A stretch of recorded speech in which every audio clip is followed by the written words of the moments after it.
Hello and welcome everyone. आज हम पढ़ेंगे क्लास 7th का 18th सेंचुरी पॉलिटिकल फॉर्मेशंस। क्या आप लोग ये जानने में इंटरेस्टेड हो कि हमारी कंट्री इंडिया ब्रिटिशर्स के आने से पहले कैसी दिखती थी? हाँ भैया, ये बात तो मैं जानना चाहता हूँ।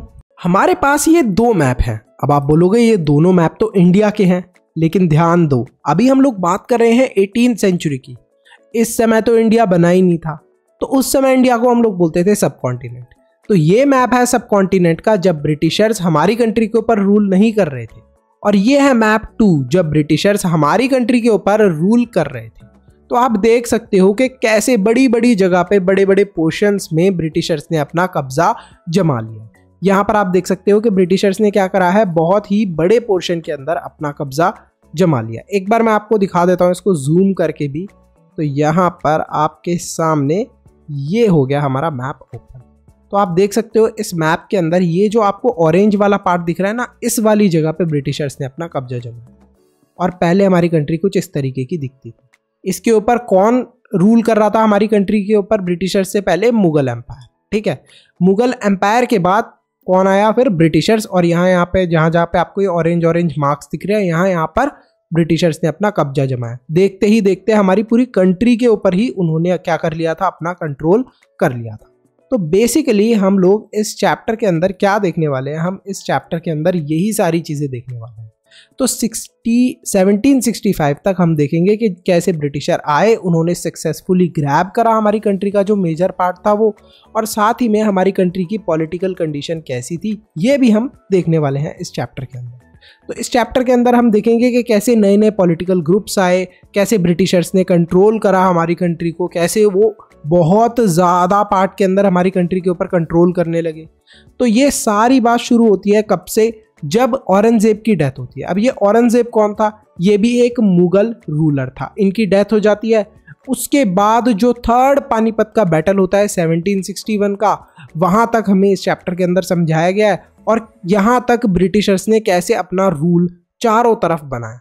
ये कोई ऐड नहीं है, आपको एक बहुत ही इंपॉर्टेंट इंफॉर्मेशन देनी है। एजुकेशन को इजी और अफोर्डेबल बनाने के लिए हमने एक इम्पॉर्टेंट स्टेप लिया है। आपके लिए हमने रेडी करा है स्पेशल कंटेंट जो आपके एग्जाम में बहुत हेल्प करेगा। इसमें आपको मिलेंगे चैप्टर वाइज टेस्ट पेपर, हर चैप्टर के नोट्स, साथ में कंबाइंड टेस्ट पेपर्स और प्रायोरिटी डाउट क्लियरिंग। इसके साथ साथ और भी बहुत सारे बेनिफिट्स आपको मिलने वाले हैं, सिर्फ और सिर्फ 299 के मेंबरशिप प्राइस में। सब्सक्राइब के साथ में ज्वाइन के बटन पे क्लिक करके आपको ये मेंबरशिप परचेज करनी है। ये प्राइस लिमिटेड टाइम के लिए है।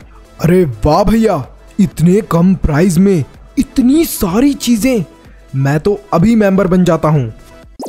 अरे भैया, एक चीज तो बताओ, जब ब्रिटिशर्स इंडिया के अंदर आए थे तो उन्होंने इंडिया के राजाओं को कैसे हराया? ब्रिटिशर्स से पहले हमारी कंट्री के ऊपर मुगल एम्पायर रूल किया करता था, लेकिन इन ब्रिटिशर्स ने मुगल एम्पायर को कैसे खत्म करा, क्या चाल चली, हम जानते हैं। The crisis of the empire and the later Mughals. देखो, जब 17th सेंचुरी एंड हुई तो जो मुगल एम्पायर था वो देखते ही देखते श्रिंक होता जा रहा था। मतलब जो मुगल एम्पायर था बहुत बड़ा था, अब वो धीरे धीरे करके कम होता जा रहा था। अब जो मुगल्स थे वो इतना ज्यादा, उनका राज कम क्यों होता जा रहा था? मतलब पहले तो हर जगह पे राज कर रहे थे इंडिया में, अब थोड़ी सी जगह में ही राज कर पा रहे थे। ऐसा क्यों था? इसका रीजन जानते हैं। देखो, जब हम लोग मुगल एम्पायर की बात करते हैं तो मुगल एम्पायर बहुत सालों तक बहुत सारे मुगल राजाओं ने हमारे ऊपर रूल कर। अब जब हम मुगल किंग्स की बात करते हैं, मुगल रूलर्स की बात करते हैं, तो उसमें सिर्फ एक राजा नहीं था, बहुत सारे राजा थे, बहुत सारे एम्परर थे। तो उनमें से एक था औरंगजेब। औरंगजेब वाकई में एक बहुत पावरफुल एम्परर था, बट एक चीज जो इनके दिमाग में थी वो क्या थी कि मुझे हर जगह पर अपना कब्जा जमाना है। क्या थी इनके दिमाग में? एक चीज कि मुझे हर जगह पर रूल करना है।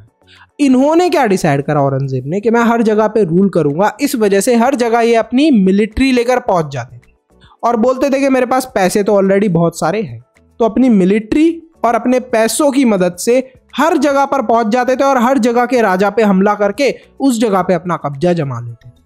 तो ऐसा ही हुआ। ये कहां पहुंचे? डेक्कन वाली जगह में पहुंचे। वहां का जो राजा था वो भी थोड़ा पावरफुल था, इन्हीं की टक्कर का था, बहुत सालों तक इनसे लड़ता रहा वो राजा। जब इन दोनों के बीच में जंग हो रही थी, मतलब जो डेक्कन वाले रूलर थे उनके बीच में और इन औरंगजेब के बीच में, जब इन दोनों के बीच में जंग हो रही थी तो उसकी वजह से क्या हुआ कि बहुत सारे जो पैसे थे और मिलिट्री थी उसकी इन मुगल रूलर्स के पास कमी होने लगी। कैसे कि मिलिट्री उस जंग में मरती गई, हारते गए इनके सोल्जर्स, और पैसों की अब इन्हें जरूरत पड़ने लगी। अच्छा, इसके बाद क्या होता है, जो औरंगजेब होते हैं ना, और जो उनके बाद दूसरा राजा होता है, उसका इंपीरियल एडमिनिस्ट्रेशन कोलैप्स हो जाता है। इसका मतलब क्या है, अगर हम आपके स्कूल की बात करते हैं तो आपका जो स्कूल है उधर फीस लेने का काम कौन करता है, एडमिन ऑफिस। कितने टीचर्स आपके स्कूल में होने चाहिए उसका काम कौन करता है, एडमिन ऑफिस। ठीक है, टीचर्स को सैलरी कितनी मिलनी चाहिए ये कौन डिसाइड करता है, एडमिन ऑफिस। सारी चीजें आपके स्कूल की ऑलमोस्ट कौन डिसाइड करता है, एडमिन ऑफिस। ऐसे ही कोई भी एम्पायर जो होता है, एम्पायर मतलब कोई भी राज्य होता है, उसकी जो भी इंपॉर्टेंट डिसीजंस हैं वो कौन लेता है, इंपीरियल एडमिनिस्ट्रेशन एक तरीके से यहाँ पर इंपॉर्टेंट डिसीजन लेती थी। लेकिन जो यहाँ पर डिसीजन लेने वाली इंपीरियल एडमिनिस्ट्रेशन थी, यही क्या हुई, जो नेक्स्ट वाला राजा था औरंगजेब के बाद वाला, उसकी अच्छे से उसने काम नहीं करा। उसकी जो इंपीरियल एडमिनिस्ट्रेशन थी उन लोगों ने अच्छे से काम नहीं करा, जिसकी वजह से देखते ही देखते जो उसकी पावर थी वो कम होने लगी। जितने भी पीजेंट्स और जमींदार्स थे उन लोगों ने भी बोला कि हम तो अब मुगल राजाओं की बात नहीं मानने वाले। उन्होंने क्या करा, रिवोल्ट करा, मतलब उनके खिलाफ आवाज उठाई, मुगल राजाओं के खिलाफ। कौन कौन से पार्ट में, हमारी कंट्री के नॉर्थ और वेस्ट इंडिया वाले पार्ट में। अभी मैंने आपको थोड़ी देर पहले बताया था कैसे मुगल्स हर जगह जंग लड़ने पहुंच जाते थे, और एक डेक्कन वाली जगह पे बहुत समय तक इन्होंने जंग लड़ी थी, जिसकी वजह से इनके पास मिलिट्री और पैसों की कमी हो गई थी। और जो नेक्स्ट रूलर था, मतलब कि जो नेक्स्ट सक्सेसर था आफ्टर औरंगजेब, उसकी इंपीरियल एडमिनिस्ट्रेशन भी अच्छे से काम नहीं कर रही थी। अब ये सारी बात किसको पता चल गई, जितने भी आसपास के देशों के राजा थे उन्हें पता चल गई। इन्हीं में से एक था ईरानियन रूलर जिसका नाम था नादिर शाह। उसको ये बात पता चल जाती है, वो बोलता है मैं तो उन मुगल्स को मजा चखाऊंगा। वो क्या करता है, दिल्ली के अंदर आ जाता है अपनी पूरी आर्मी और फोर्स लेके और अटैक कर देता है मुगल्स के ऊपर। कब, 1739 के अंदर। और वहां पर जब वो दिल्ली के अंदर आता है, अटैक करता है मुगल्स के ऊपर। अटैक करने के बाद बहुत सारा जो भी उनका गहना, सोना, ये सारे पैसे वगैरह होते हैं उन्हें चुरा कर भाग जाता है। उस वेल्थ को क्या कर लेता है, जो भी इनके पास पैसा वगैरह होता है, सामान वगैरह होता है, उसे लेकर ये चले जाता है। कौन, नादिर शाह। तो ऑलरेडी जो मुगल एम्पायर था वो वीक होता जा रहा था। अब यहाँ पर नादिर शाह ने जब यहाँ पर इनसे बहुत सारे पैसे लूट लिए, इनका सामान लूट लिया, तो अब ये और वीक हो गए। The empire was further weakened by the competition among different groups. अब जो एम्पायर था ना वो बहुत ही कम पावरफुल बचा था। लेकिन उसके बाद क्या होता है, जितने भी इस मुगल एम्पायर के अंदर कुछ नोबल लोग होते हैं, मतलब कि जो मुगल एम्पायर के अंदर काम किया करते थे, राजा की ड्यूटियां करते थे, जैसे राजा ने बता दिया कि तुम ये काम करो, तुम वो काम करो, तो जो भी नोबल लोग थे मुगल एम्पायर के अंदर, उन्होंने बोला कि हम क्यों फॉलो करें मुगल राजा की बात, हम तो इसकी बात नहीं फॉलो करते। और उन लोगों ने भी क्या करा, उन लोगों ने भी ग्रुप्स बना लिए अपने। कुछ लोगों ने बोला कि हम क्या करेंगे, हम ईरानीज ग्रुप को फॉलो करेंगे, हम टर्नीज ग्रुप को फॉलो करेंगे। तो इस तरीके से आपको देखने को मिला कि जो मुगल एम्पायर के अंदर भी लोग थे, काम किया करते थे, जो नोबल्स, उन्होंने भी अपने अलग अलग ग्रुप बना लिए, और वो लोग भी अब मुगल एम्परर की बात नहीं मानने को तैयार थे। अरे भैया, ये सारी चीजें तो मूवी की तरह लग रही हैं। ये तो बताओ आखिरकार इसके बाद क्या हुआ। अगर आसान भाषा में बात करें तो बहुत ही सिंपल आंसर है, एक था राजा, एक थी रानी, दोनों मरे, खत्म हो गई कहानी। यहाँ पर भी यही होता है, जो पूरा मुगल एम्पायर होता है वो वीक होता जा रहा था। जो राजा थे उनकी पावर कम होती जा रही थी, जिसकी वजह से क्या हुआ, जो पूरा मुगल एम्पायर था वो छोटे छोटे पीसीज के अंदर डिवाइड होने लगे। क्या होने लगे, उसके छोटे छोटे पीसीज होने लगे। जो पहले पूरा एक मुगल एम्पायर था अब उसके छोटे छोटे पीसीज होने लगे। अब ये जो छोटे छोटे पीसीज थे ये क्या कहलाए जाने लगे, इंडिपेंडेंट रीजनल स्टेट्स। अब इन्हें इंडिपेंडेंट क्यों बोला है, क्योंकि अब इनके ऊपर मुगल रूल नहीं कर रहे थे, कोई और राजा रूल कर रहे थे। तो अगर हम लोग ब्रॉडली बात करें तो जो इंडिपेंडेंट स्टेट्स हैं उनको डिवाइड कर सकते हैं हम 3 ग्रुप्स के अंदर। सबसे पहले ओल्ड मुगल स्टेट्स जैसे कि अवध, बंगाल और हैदराबाद। ये जो अवध, बंगाल और हैदराबाद थे, एक तरीके से बहुत पुराने समय से मुगल्स इन जगहों पे रूल करते आ रहे थे। ठीक है। इसके बाद हमें देखने को मिलता है कि कुछ ऐसी भी जगहें थी जिनको बोला जाता था वतन जागीर। अब ये जो वतन जागीर थी ना, इन जगहों पे मुगल्स ने क्या करा था, मुगल्स ने यहाँ के राजाओं को बोला था कि बस तुम ये कह दो कि जो मुगल महाराज हैं, महाराज मतलब राजाओं के जो राजा हैं, एम्परर हैं, वो सबसे महान है। बस तुम्हें ये बात माननी है कि जो मुगल महाराज है वो सबसे महान है, बस इतनी बात मान लो और जो भी तुम करना चाहते हो अपने स्टेट के अंदर करो, ठीक है। ना ही हम तुम्हारे ऊपर हमला करेंगे, ना ही हम तुमसे पैसे लेने की कोशिश करेंगे, हम कुछ भी नहीं करेंगे। समझ गए आप लोग। बाकी सारे स्टेट से ये लोग पैसा भी लिया करते थे, बट राजपूत ही ऐसे थे, कुछ राजपूत स्टेट्स ऐसे थे जिनसे इन लोगों ने क्या डील करी थी कि बस तुम लोग ये मान लो, कुछ राजपूत राजाओं से क्या डील करी थी, बस तुम लोग ये मान लो कि मुगल महाराज या फिर मुगल एम्परर सबसे महान। तो यही बात मानने पर कुछ राजपूत को क्या मिली थी, कंसिडरेबल इंडिपेंडेंस। तो यहां पर आप देख सकते हो कि जो मुगल्स थे उन्होंने ऐसा क्यों करा, ये आप सोच रहे होगे। हाँ भैया, मैं भी यही सोच रहा हूं। ये जो वतन जागीर थी, आखिरकार इनको मुगल्स ने हराया क्यों नहीं? देखो, कहीं ना कहीं मुगल्स तो जानते थे कि हमसे भी कोई पावरफुल है, और वो थे ये राजपूत स्टेट्स। इसी वजह से मुगल ने क्या बोला कि भाई ठीक है, तुम बस इतना मान लो कि मुगल बहुत पावरफुल होते हैं, इतना मान लोगे, उसके बाद तुम कुछ भी करते हैं। तो इन राजपूत लोगों ने भी मान लिया कि ठीक है, तुम सबसे पावरफुल हो, मान लो, खुश हो जाओ, जाओ बच्चों, ठीक है। States under the control of Marathas, Sikhs and others like Jats, these had seized their independence from the Mughals after a long drawn armed struggle. अब कुछ ऐसे भी स्टेट्स थे जैसे कि मराठास, सिख्स और जाट्स, इन्होंने क्या डिसाइड करा कि भाई हम भी मुगल्स से अब मुगल्स के अंडर काम नहीं करेंगे। तो आप देख सकते हो सिख्स, जाट्स और मराठा, इन पूरे जो ये स्टेट्स थे, इन्होंने डिसाइड करा कि अब हम मुगल्स के साथ काम नहीं करेंगे, मुगल्स से डर के नहीं रहेंगे। इन्होंने भी क्या करा, मुगल्स से लड़ाई करी। क्या हुआ, इनकी बहुत सारी फाइट हुई। फाइट होने के बाद फाइनली ये लोग इंडिपेंडेंट हो गए, मतलब मराठा, जाट्स और सिख्स इंडिपेंडेंट हो गए। अब ये मुगल्स के अंडर काम नहीं करेंगे, अब ये खुद अपने इंडिपेंडेंट राजा थे। इन्हें ये मानने की जरूरत नहीं है कि मुगल बहुत पावरफुल है और मुगल्स को कोई टैक्स या फिर पैसा भी देने की जरूरत नहीं है। द ओल्ड मुगल प्रोविंसेस के बारे में पढ़ने से पहले आप सबको एक छोटी सी कहानी दिखानी पड़ेगी। चलो चलते हैं। अरे टिंकू के बच्चे, तू बिल्कुल भी पढ़ाई नहीं करता, ना ही होमवर्क करके लाता। तू देख लियो बेटा, फ्यूचर में तेरा कुछ नहीं होने वाला, तू जरूर सब्जी की रेडी लगाएगा। मोमो सर की ये बात सुनने के बाद टिंकू में कुछ बदलाव आता है और कुछ सालों बाद टिंकू वापस से उसी स्कूल में आता है, लेकिन अब टिंकू बन चुका था इस स्कूल का प्रिंसिपल। और भाई मोमो सर, आप तो बोला करते थे कि मेरा कुछ नहीं होगा, आप तो टीचर ही रह गए और मैं इस स्कूल का प्रिंसिपल बन गया। अब बताओ, मोमोज खिलाओगे क्या चटनी लगाकर? अच्छा, जैसा मैंने आपको इस कहानी में दिखाया कि क्या हुआ कि मोमोज सर तो वहीं पर रह गए, लेकिन जो वो बच्चा था छोटा सा, वो बड़ा होकर क्या बन गया, प्रिंसिपल बन गया स्कूल का। तो कुछ इसी तरीके से यहाँ पर भी होता है। अब जो मुगल्स थे ना, उनकी पावर तो कम हो गई थी, लेकिन जो लोग मुगल्स के अंडर काम किया करते थे वो लोग अभी भी बहुत पावरफुल थे, ठीक है। अब उसमें से ही उन लोगों ने डिसाइड करा कि हम लोग अब मुगल्स के अंडर काम नहीं करेंगे, क्योंकि हम तो ज्यादा पावरफुल हो गए हैं एक तरीके से मुगल्स से, और अब हम लोग अपने अलग प्रोविंसेस बनाएंगे, मतलब अपने अलग राज्य बनाएंगे। तो उसमें से एक था सादत खान, जिसने क्या करा, अवध बना लिया, एक अपना किंगडम टाइप समझ लो। मुर्शिद कुल खान ने बंगाल के अंदर अपना प्रोविंसेस बनाया। आसफ जहां ने हैदराबाद के अंदर अपना प्रोविंसेस बनाया।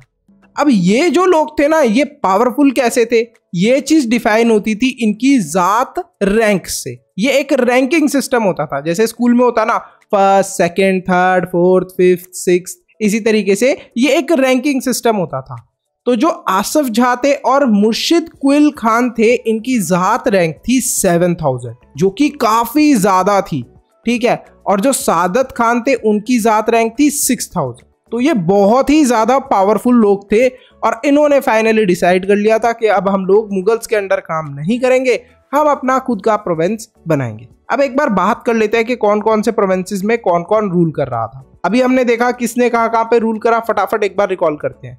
सादत खान ने अवध वाला प्रोविंस बना लिया था, मुर्शिद कुल खान ने बंगाल वाला प्रोविंसेस बना लिया था, आसफ जहां ने हैदराबाद वाले प्रोविंसेस पे अपना कंट्रोल ले लिया था। तो यहां पर आप मैप के अंदर भी देख सकते हो। सबसे पहले हम लोग बात करते हैं फाउंड हैदराबाद की, जिसको फाउंड करा है निजाम उल मुल्क आसफ जहां। तो इन्होंने क्या बनाया है, हैदराबाद वाली जगह 1724 से 1748 के अंदर was powerful member at the court of the Mughal emperor. तो जो मुगल एम्परर थे उनके कोर्ट में, मतलब जो उनका दरबार लगता था जहां पर मुगल एम्परर थे, वहां पर ये एक बहुत ही पावरफुल पर्सन कंसिडर करे जाते थे। मतलब इन्हें बहुत ताकतवर माना जाता था। राजा भी इनकी बात सुना करता था। ये राजा को भी बता दिया करते थे कि भाई ये चीज आप राजा गलत कर। तो उस टाइम पे मुगल एम्परर कौन थे, फारूक सैयद। फारूक सैयद जो थे उनके समय में ये काफी पावरफुल लीडर थे। आसफ जहां जो थे उन्होंने बहुत सारे जो सोल्जर्स थे, एडमिनिस्ट्रेटर थे, उन लोगों को नॉर्थन इंडिया से लेकर आए। कहां पर लेकर आए होंगे, जब इन्होंने हैदराबाद को फाउंड कराया तो ऑब्वियस सी बात है कि हैदराबाद के अंदर लेकर आए कि आप लोग जितने भी सोल्जर्स हो, हमारी जो भी जगह है इसको प्रोटेक्ट करने में हेल्प करो। जो एडमिनिस्ट्रेटर हो वो हमारी जगह के अंदर कहाँ पर क्या क्या रूल होना चाहिए, क्या रेगुलेशन होना चाहिए। एडमिनिस्ट्रेटर का काम ही होता है। तो यहाँ पर एडमिनिस्ट्रेटर वो काम करो कि तुम रूल रेगुलेशन ये सारी चीजें बनाओ। बहुत सारे मानसाबदार्स और जागीर्स भी इन्होंने क्या करे, अपॉइंट करे। The state of Hyderabad was constantly engaged in struggles against the Marathas. अब जो हैदराबाद वाली जगह थी ना, इनकी कंटिन्यूसली फाइट किससे होती रहती थी, मराठा वाले लोगों से, मराठास से फाइट होती रहती थी। ठीक है, वेस्ट साइड में। और इंडिपेंडेंट तेलुगु वॉरियर चीफ्स, जिनको हम लोग बोलते हैं नायक्स, उनसे तेलुगु वाली साइड में लड़ाई होती रहती थी। तो यहाँ पर मराठा भी इनके ऊपर अटैक करते रहते थे और हमें तेलुगु वाली साइड में यहाँ से भी अटैक करते हुए लोग इन्हें दिखते थे। तो हैदराबाद के ऊपर कंटिन्यूसली अटैक होता रहता था और ये लोग कंटिन्यूसली जंग लड़ते रहते थे। अब बात करते हैं अवध की। अभी तक एक चीज आपको बहुत अच्छे से समझ में आ रही होगी। वो क्या चीज है, वो ये चीज है कि कैसे मुगल रूलर्स पहले बहुत पावरफुल हुआ करते थे, फिर जो लोग उनके अंडर काम किया करते थे उन्हें पता लग गया कि अब तो ये मुगल्स बहुत कम पावरफुल रह गए हैं, तो अब हम इन मुगल से अलग हो जाते हैं और हम लोग ही कुछ जगहों को कंट्रोल करने लगते हैं। तो ऐसी ही एक जगह थी अवध। इस जगह को कौन कंट्रोल करता है, बुरहान उल मुल्क सादत खान। अब ये जो सादत खान जी थे, ये अपॉइंट हुए थे एज अ सूबेदार ऑफ अवध इन 1722। तो इन्हें एज अ सूबेदार वहां पर भेजा गया था, मुगल्स ने ही भेजा था कि इस जगह पे जाओ, इस जगह की थोड़ी देख रेख करो। लेकिन मुगल्स को क्या पता था कि ये जो सादत खान है ये फाइनली मुगल्स से अलग होके खुद ही उस जगह को कंट्रोल करने लगेंगे। तो देखते हैं हम लोग एक बार सादत खान जी के बारे में। तो यहाँ पर देखो हमें ये बताया गया कि सादत खान ने ये वाला जो आपको रीजन दिख रहा है मैप पे, ये अवध वाला रीजन है, इसको कंट्रोल करना शुरू कर दिया। अब जो अवध वाला रीजन था ना, ये एक बहुत प्रॉस्पेरस रीजन था। यहाँ पर पैसे की कोई कमी नहीं थी, खाना पीना भी अच्छा खासा यहाँ पर मिल जाता। खाना पीना, वेजिटेबल्स वगैरह ये सब इतनी अच्छी क्वांटिटी में क्यों मिल जाती थी, बिकॉज यहाँ से गंगा रिवर जा रही होती थी। तो जो हमारा रिवर गंगा के एलुवियल प्लेन्स है वो यहाँ पर है अवध वाले रीजन में, जिस वजह से इस जगह पे खेती बाड़ी काफी अच्छी होती है। इस जगह पे वेजिटेबल फ्रूट्स काफी अच्छे उगते हुए दिखते हैं। और एक तरीके से यही एक मेन ट्रेड रूट था between North India and Bengal. अगर आप नॉर्थ इंडिया और बंगाल के बीच का ट्रेड रूट देखोगे, रास्ते में अवध वाली जगह पड़ रही है, तो एक तरीके से ये एक मेन ट्रेड रूट था। तो जो सादत खान थे उन्होंने क्या करा, कैसे इस जगह पे अपना कंट्रोल जमाया। सबसे पहले मुगल्स ने ही इन्हें भेजा था यहाँ पर।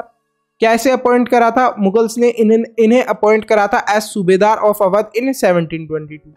उसके बाद इन भाई साहब ने क्या करा, इस जगह पे अपना कंट्रोल बना दिया। अब ये जो जगह थी अवध वाली, यहां पर कैसे कंट्रोल बनाया, अकेले इन्हें ही थोड़ा ना भेजा होगा मुगल्स ने इनके साथ और भी लोगों को भेजा था।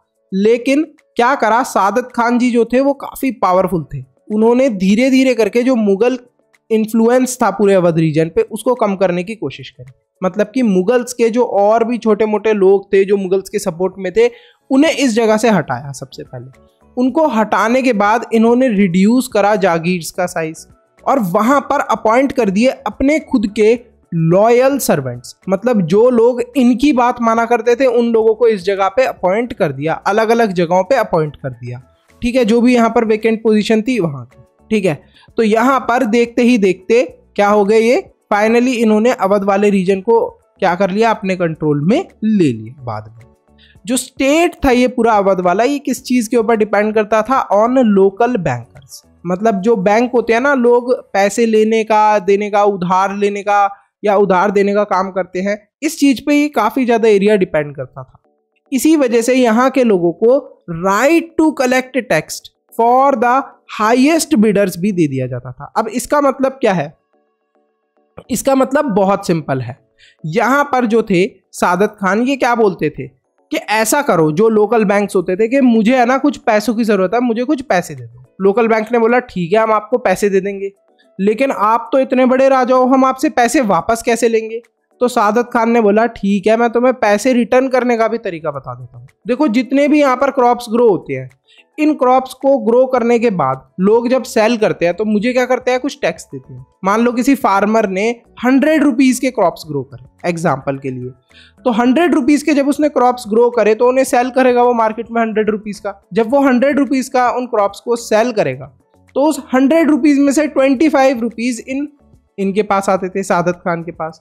तो इन्होंने बोला वो जो 25 रुपीज मेरे पास आते हैं वो मैं खुद नहीं लूंगा, आप लोकल बैंकर्स लेते रहना वो पैसे, लेकिन मुझे तो अभी पैसों की जरूरत है, मुझे अभी पैसे दे दो। तो इस तरीके से यहां पर क्या हुआ कि हाईएस्ट बिडर्स को क्या दे दिया, राइट टू कलेक्ट टैक्स। तो यहां पर ये जो रेवेन्यू फार्मर्स थे, ठीक है, इन्होंने भी बोला कि ठीक है हम क्या करेंगे, हम एक फिक्स्ड अमाउंट आपको दे दिया करेंगे और उसके बदले हम लोग खुद फार्मर्स से टैक्स लेते रहा करेंगे। तो कुछ इस तरीके से अवध के अंदर पैसे का सिस्टम भी चलता था। सादत खान ने क्या बोला था कि टैक्स तुम लोग कलेक्ट करते रहो, मुझे तो अभी पैसे चाहिए, मुझे अभी पैसे दे दो। कुछ इस तरीके से इनका सिस्टम चलता था। इसके बाद हम लोग बात करते हैं बंगाल की। भैया आप जब भी बंगाल की बात करते हो ना, मेरा मन करता है रसगुल्ला खाने का। जिस भी बच्चे ने इस चैप्टर को यहां तक अच्छे से देखा है वो फटाफट कमेंट कर देना, मैं स्पेशली तुम्हारे लिए रसगुल्ले भिजवा दूंगा। तो देखो यहाँ पर जब हम लोग बात कर रहे थे हैदराबाद की, तो हैदराबाद के अंदर क्या हुआ था, सबसे पहले जो आसफ जाते इन्हें क्या बनाया गया था, मुगल्स ने भेजा था as a governor of Awadh.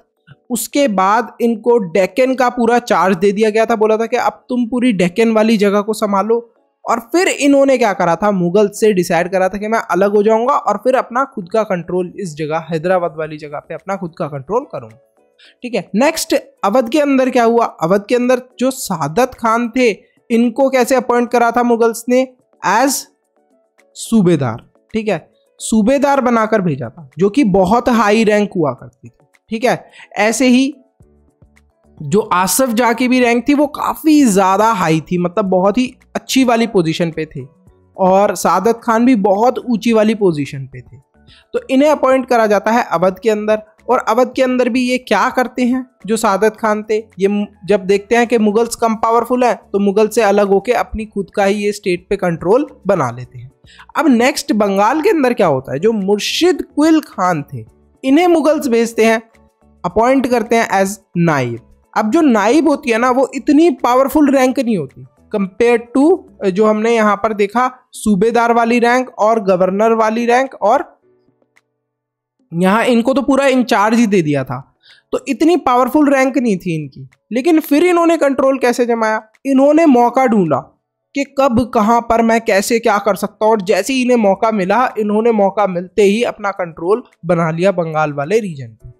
He quickly seized all powers attached to the official सूबेदार ऑफिस। जो भी सूबेदार के ऑफिस के अंदर एक सूबेदार के पास पावर होती है, फटाफट इन्होंने सबसे पहले तो सूबेदार की सारी पावर्स ली, उसके बाद पूरी जगह पे अपना कंट्रोल बना लिया। इन्होंने ट्रेजरी, मतलब कि जो पूरे स्टेट का पैसा कैसे एक स्टेट अर्न करता है, वो जो पूरा सिस्टम होता है वो भी अपने कंट्रोल में ले लिया। ठीक है, क्योंकि इन्हें एक चीज क्लियर थी कि पैसा जब हमारे हाथ में होगा तभी हम लोग फाइट भी कर पाएंगे। तो रेवेन्यू वाला जो पूरा था, यहाँ पर रेवेन्यू एडमिनिस्ट्रेशन था पूरे स्टेट का, वो अपने कंट्रोल में इन्होंने ले लिया था। ठीक है।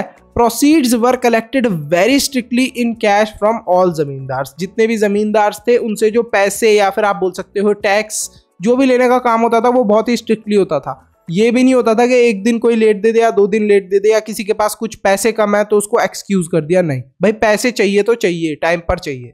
Under the rule of Alivardi Khan the banking house of Jagat Seth became extremely prosperous.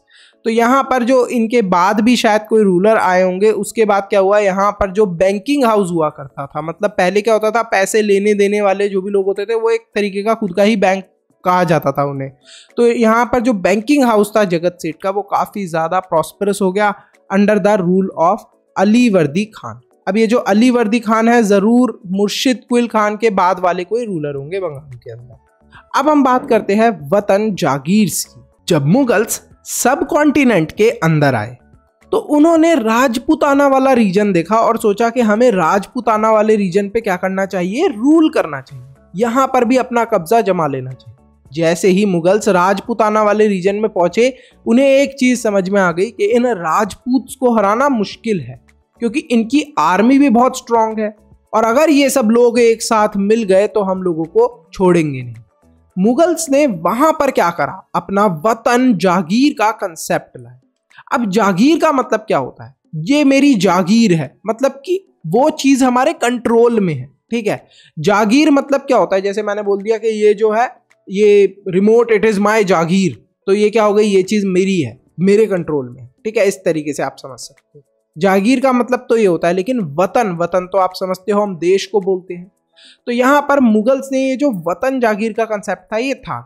देखो, मुगल्स को ये चीज पता थी कि राजपूत को हराना मुश्किल है। मुगल गए और वहां पर राजपूत को बोला कि देखो हम इतने महान है मुगल, हमने सबको हराया है, हम तुम्हें भी हरा देंगे, लेकिन हम तुमसे लड़ना नहीं चाहते, हम तुम्हें एक ऑफर दे रहे हैं, तुम बस एक चीज मान लो। पता है क्या चीज मान लो? तुम ये चीज मान लो कि हम जो मुगल्स हैं हम सबसे पावरफुल और हम लोग तुम्हारे राजा हैं।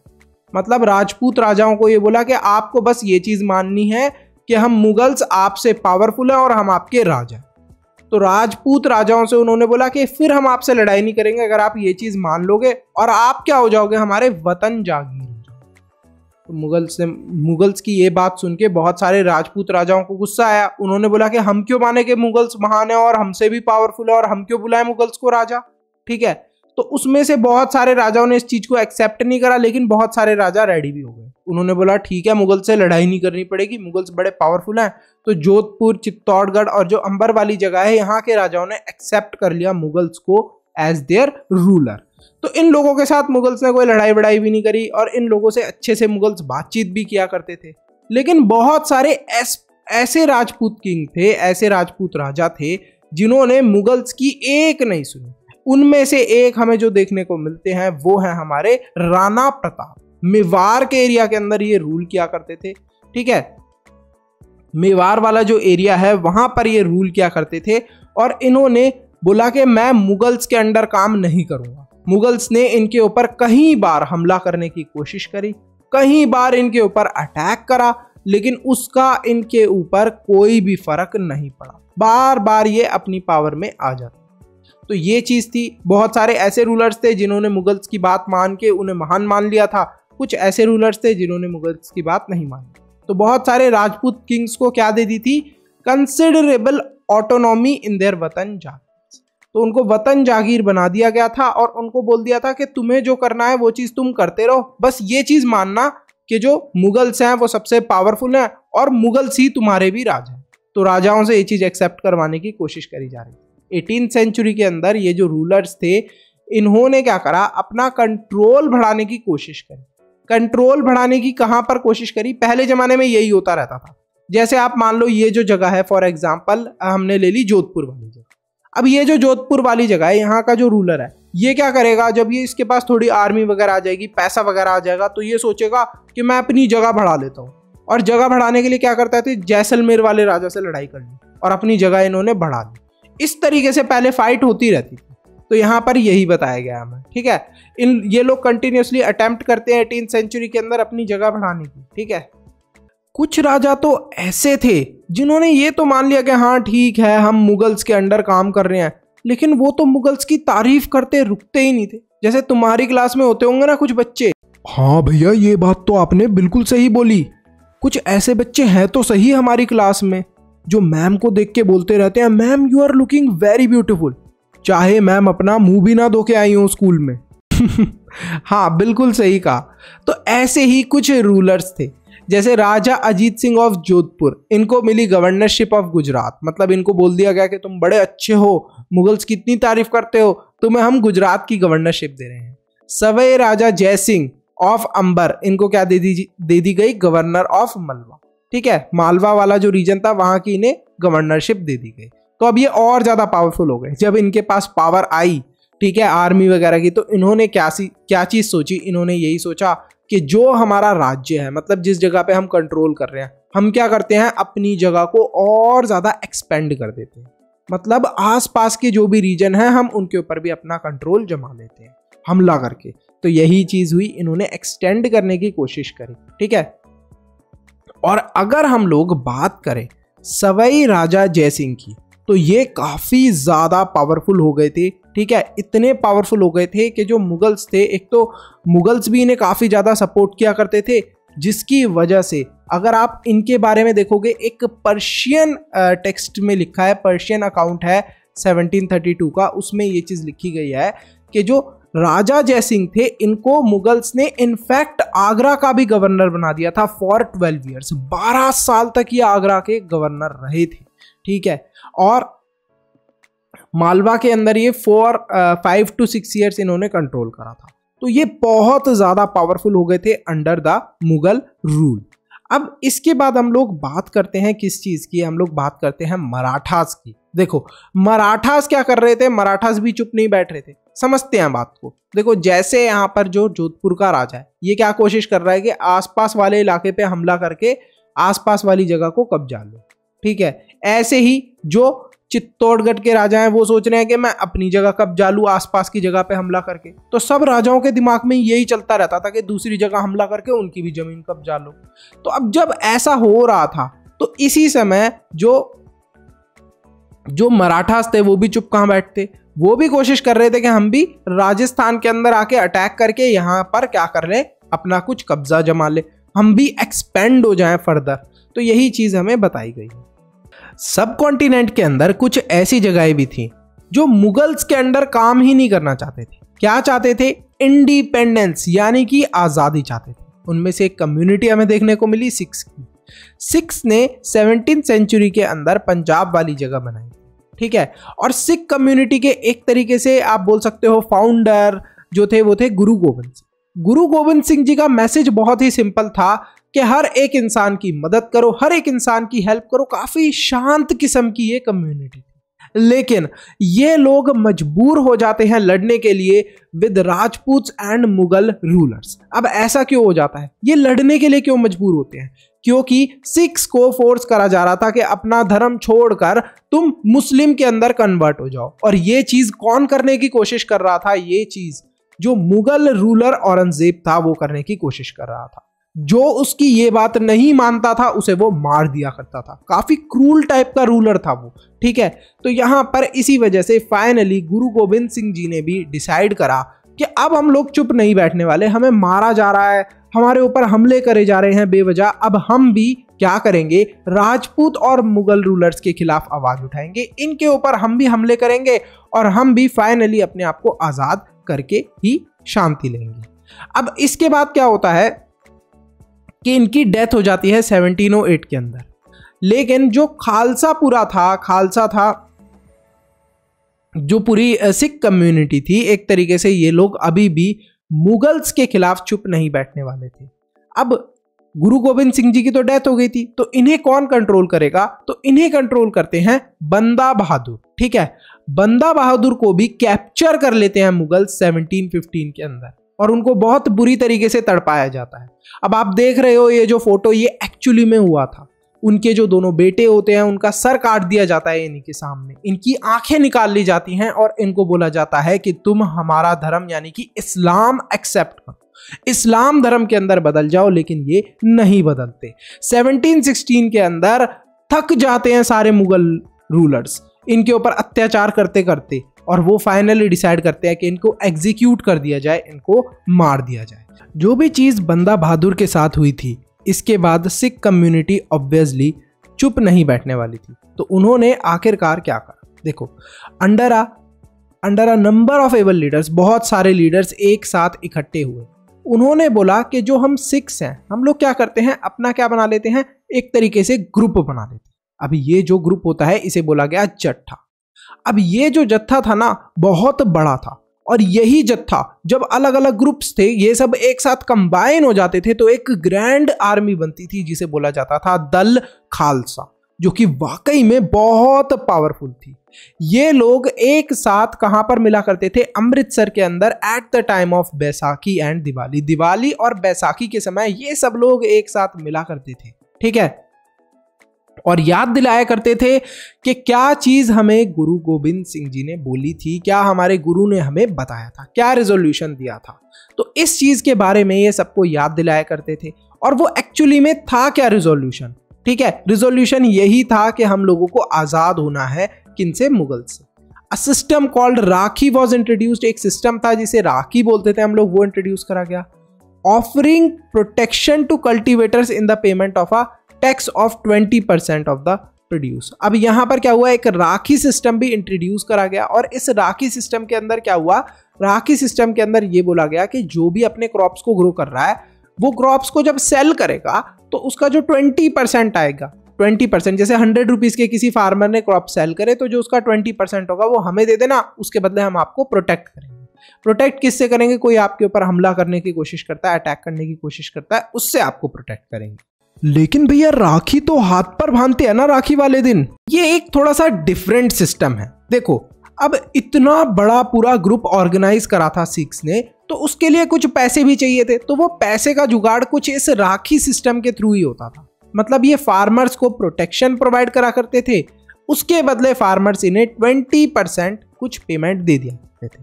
जैसे 100 रुपीज के फार्मर्स के क्रॉप ग्रो हुए तो वो 20 रुपीज इनको दे देते थे, और फिर बाकी 80 रुपीज फार्मर अपने पास रखता था। लेकिन उसके बदले ये फार्मर को प्रोटेक्शन प्रोवाइड करा करते थे। जितने भी सिख थे वो लोग गुरु गोविंद सिंह जी की जो बात कही हुई थी उससे काफी ज्यादा इंस्पायर्ड थे। खालसा लोग ये चीज बिलीव करा करते थे, और ये चीज बोली थी गुरु गोविंद सिंह ने कि राज करेगा खालसा। मतलब कि जो खालसा कम्युनिटी है वो एक तरीके से पूरे सब कॉन्टिनेंट पे यानी कि इंडिया वाले रीजन में राज करेगा। तो कुछ ऐसा ही होता है।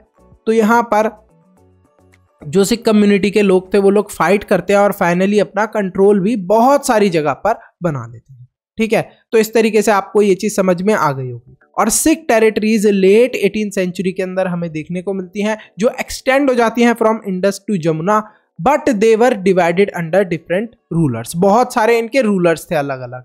अब इन सारे रूलर्स में से एक थे महाराजा रंजीत सिंह, जिन्होंने जितने भी अलग अलग ग्रुप्स बने हुए थे सिख कम्युनिटी के, इन सबको एक करा और बोला कि आप लोग मुझे फॉलो करिए। लोगों ने इन्हें फॉलो करा, और यहीं पर हमारी जो सिख कम्युनिटी थी फाइनली इनका भी एक तरीके से स्ट्रगल खत्म हुआ।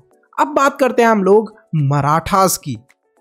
तो अब बात करते हैं मराठास की। देखो, ये जो मराठास है ना, ये भी काफी ज्यादा एक्सपेंड हुए। इसमें से जो एक पावरफुल रूलर हमें देखने को मिलते हैं वो थे शिवाजी।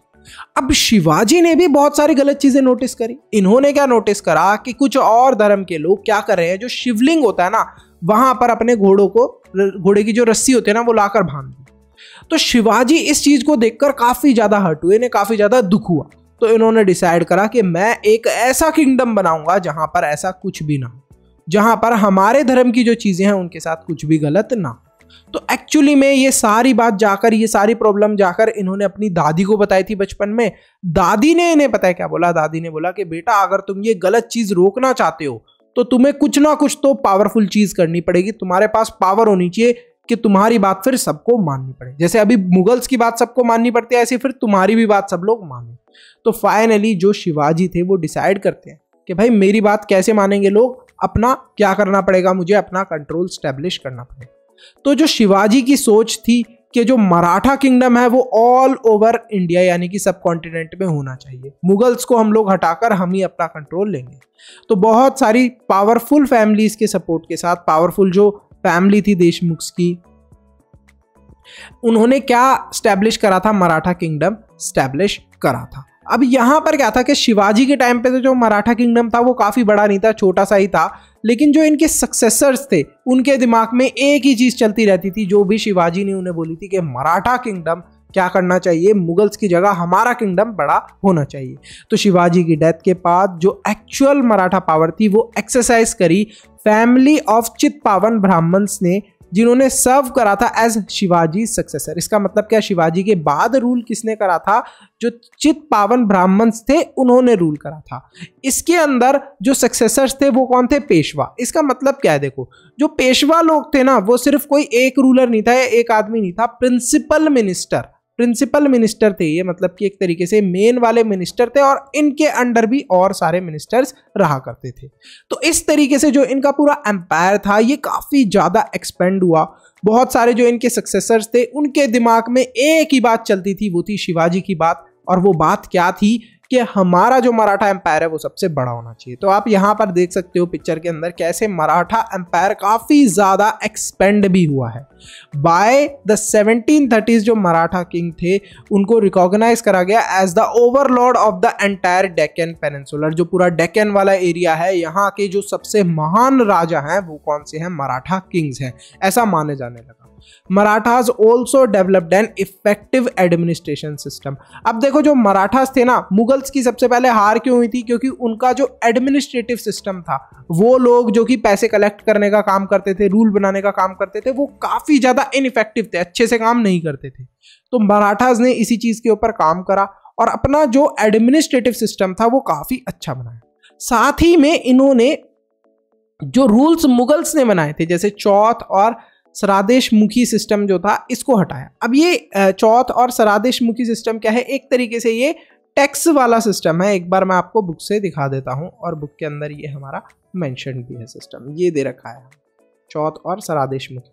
तो 25% of the land revenue claimed by zamindars Chauth system के अंदर, इसको भी उन्होंने एक तरीके से हटाने की कोशिश करी। सरादेश मुखी 9 to 10% of the land revenue paid to the head revenue collector in the Deccan. तो ये सारे सिस्टम जो थे एक तरीके से अब ये कंट्रोल कर सकते थे और ये हटा सकते थे। तो जो फार्मर्स से काफी ज्यादा टैक्स लिया जाता था उसको ये हटा सकते थे, जो भी ये रूल्स थे इन्हें हटा सकते थे। काफी ज्यादा नए ट्रेड रूट्स भी इमर्ज हुए उन वाले एरियाज में जहां पर मराठास अपना कंट्रोल जमाए हुए थे। तो आप ये देख सकते हो पूरा मराठा एम्पायर। अब बात करते हैं हम लोग जाट्स की। क्यों भूपेंद्र, थारा भाई भूपेंद्र? अरे भैया मैं भी तो जाट हूँ, जाट के ठाठ हुक्का और खाट। वाह भूपेंद्र बेटा, हुक्के की बात कर रहे हो, रुको तुम्हारे पापा को बताता हूँ। अरे भैया आप तो मेरी बात को गलत ले गए, मैं तो यो बताना चाह रहा था कि ये डायलॉग होता है हम जाटों का। देखो जो जाट्स की कम्युनिटी थी ना, ये भी सब लोगों की तरह यही चाहते थे कि हमें मुगल्स के अंडर काम नहीं करना, हमें मुगल्स के कंट्रोल में नहीं रहना, हमें पावर चाहिए अपने हाथ में। तो फाइनली जो जाट्स थे उन्होंने कंसोलिडेट कब करा पावर को, during the late 17th century and 18th century. तो 17th सेंचुरी और 18th सेंचुरी में इन्होंने अपने हाथ में पावर ली। अदर स्टेट्स की तरह जो जाट्स थे इन्होंने अपनी भी पावर कब ली थी, 17th और 18th सेंचुरी में, ये चीज हमें क्लियर है। लेकिन इनके लीडर कौन थे, चूरामन जो थे वो इनके लीडर थे। अंडर देयर लीडर चूरामन इन्होंने बहुत सारी टेरिटरीज को क्या करा, अपने कंट्रोल में लिया। स्पेशली जो वेस्ट दिल्ली की जो टेरिटरीज है, west of the city of Delhi की जो टेरिटरीज है, वहां पर इन्होंने अपना कंट्रोल जमाया। तो आपको समझ में आया, जाट्स के जो लीडर थे चूरामन, उन्होंने फर्स्ट ऑफ ऑल कहां पर कंट्रोल अपना करा था, कहां पर उन्होंने अपने हाथ में पावर ली थी, जो west of the city of Delhi की जगह थी वहां। ठीक है, जो जाट्स थे वो काफी ज्यादा प्रॉस्परस थे। अब प्रॉस्परस का मतलब क्या है कि अच्छे खासे पैसे वाले थे। इसका रीजन क्या था, क्योंकि वो एग्रीकल्चरल एक्टिविटी करा करते थे। उस जमाने में पैसा कमाने का जो मेन तरीका था वो था एग्रीकल्चर। तो ये एग्रीकल्चर वाली एक्टिविटी करते थे, खेती बाड़ी करते थे, काफी ज्यादा इनके पास लैंड था, इसी वजह से इनके पास पैसे की कोई कमी नहीं थी। Under Surajmal the kingdom of Bharatpur emerged as a strong state. अब देखो चूड़ामन तो हमेशा लीडर रहेंगे नहीं, उनके बाद जो एक इंपॉर्टेंट लीडर आए जाट्स के वो थे सूरजमल। ये जो सूरजमल जी थे ना, इन्होंने भरतपुर के अंदर अपना काफी स्ट्रॉन्ग किंगडम बनाया, ठीक है, काफी पावरफुल बन गए थे ये भरतपुर के अंदर। अब भरतपुर वाली जगह कौन सी है, आप देखोगे ना राजस्थान के अंदर अभी तो प्रेजेंटली ये जगह पड़ती है, राजस्थान हरियाणा इन सब के जो बॉर्डर वाला रीजन है वहां कहीं पर है भरतपुर, और उस जगह पे इन्होंने अपना कंट्रोल बनाया, अपना किंगडम वहां पर इन्होंने एक तरीके से स्टैब्लिश कर लिया था, ठीक है। उसके बाद क्या होता है, आपने पढ़ा होगा ना स्टोरी की स्टार्टिंग में कि जब मुगल्स थे थोड़े वीक पड़ने लगे थे, तब एक आदमी था जिसका नाम था नादिर शाह, जो आया था, उसने दिल्ली के ऊपर अटैक करा था और सारा इंपॉर्टेंट सामान चोरी करके चल दिया था। तो जब मुगल्स के साथ ऐसा हुआ था तो जाट्स के पास ये खबर पहुंचती है।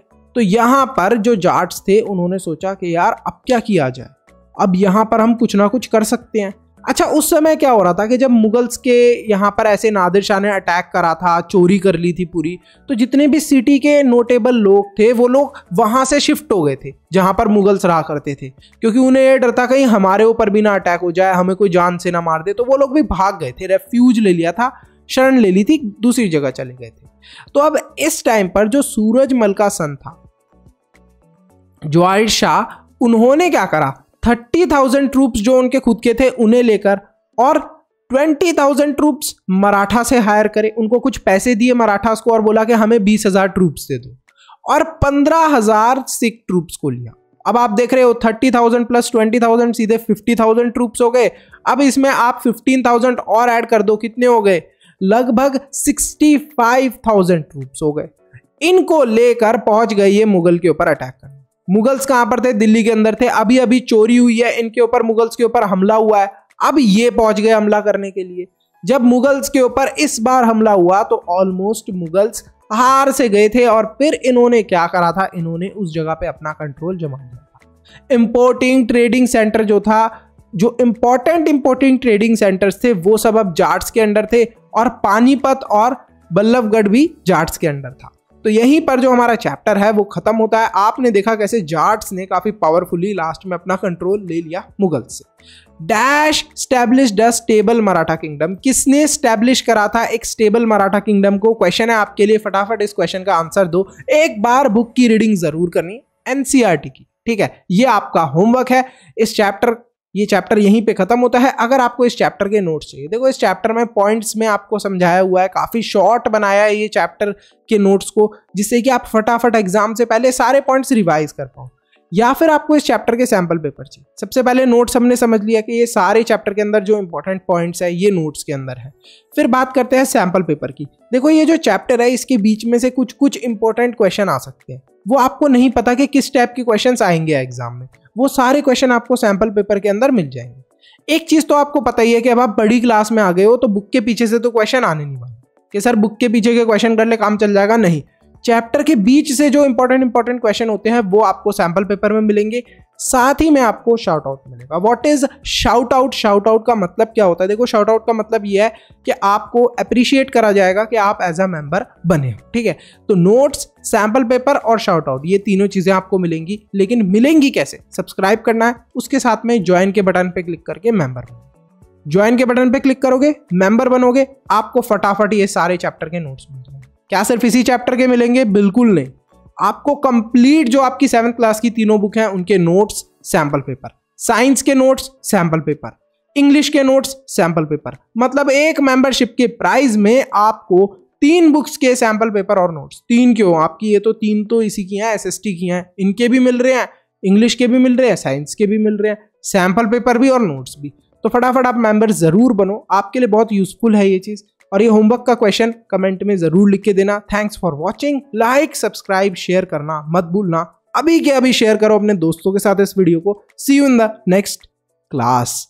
अब तो खत्म होगी क्लास 7, चलो बाय बाय टिल देन।